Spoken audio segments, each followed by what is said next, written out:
Bonjour, je suis Ingrid Hélène Gay, je suis la nouvelle directrice de Rêve, association que je rejoins après de nombreuses années dans le secteur associatif. C'est un secteur que j'affectionne particulièrement, notamment parce que j'apprécie énormément l'énergie et le militantisme des bénévoles, qui est pour moi une source de motivation très très importante.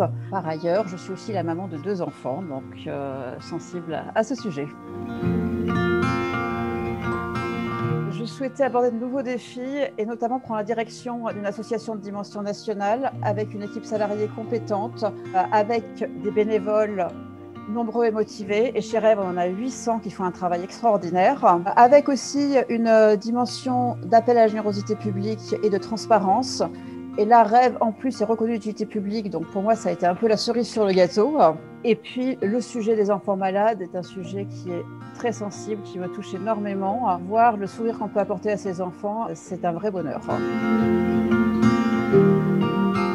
Donc, la Fondation pour la recherche médicale est dans un secteur lié à la santé, travaille aussi pour l'intérêt des malades. Donc, quelque part là-dessus, c'est assez proche des intérêts de Rêve. Le fait qu'il y ait des intérêts proches, ça fait que les partenariats qu'on a pu construire sont assez proches aussi. Et parlant partenariat, c'est un modèle économique qui est tout à fait similaire, c'est-à-dire avec uniquement des financements privés. Il y a le travail avec les bénévoles, qui est un travail qui apporte une énergie folle, qui a aussi ses difficultés, et surtout faire travailler ensemble salariés et bénévoles qui ne sont pas forcément sur les mêmes méthodes. Et tous font un travail remarquable. Après, chacun a sa possibilité d'implication, sa motivation d'implication. Donc, il faut aussi travailler avec le fait que tout le monde n'a pas la même possibilité de s'impliquer. En clair, gérer une association, c'est travailler pour une cause au service de bénéficiaires, mais aussi avec un très grand professionnalisme, avec une grande transparence, avec une bonne gestion, vis-à-vis à la fois des bénéficiaires et des donateurs et partenaires qui ont le droit de savoir où vont leurs dons.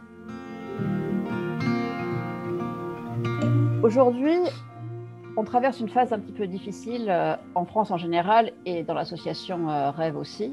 Le Covid a mis un frein autant sur la réalisation de Rêve que sur les ressources que nous avons.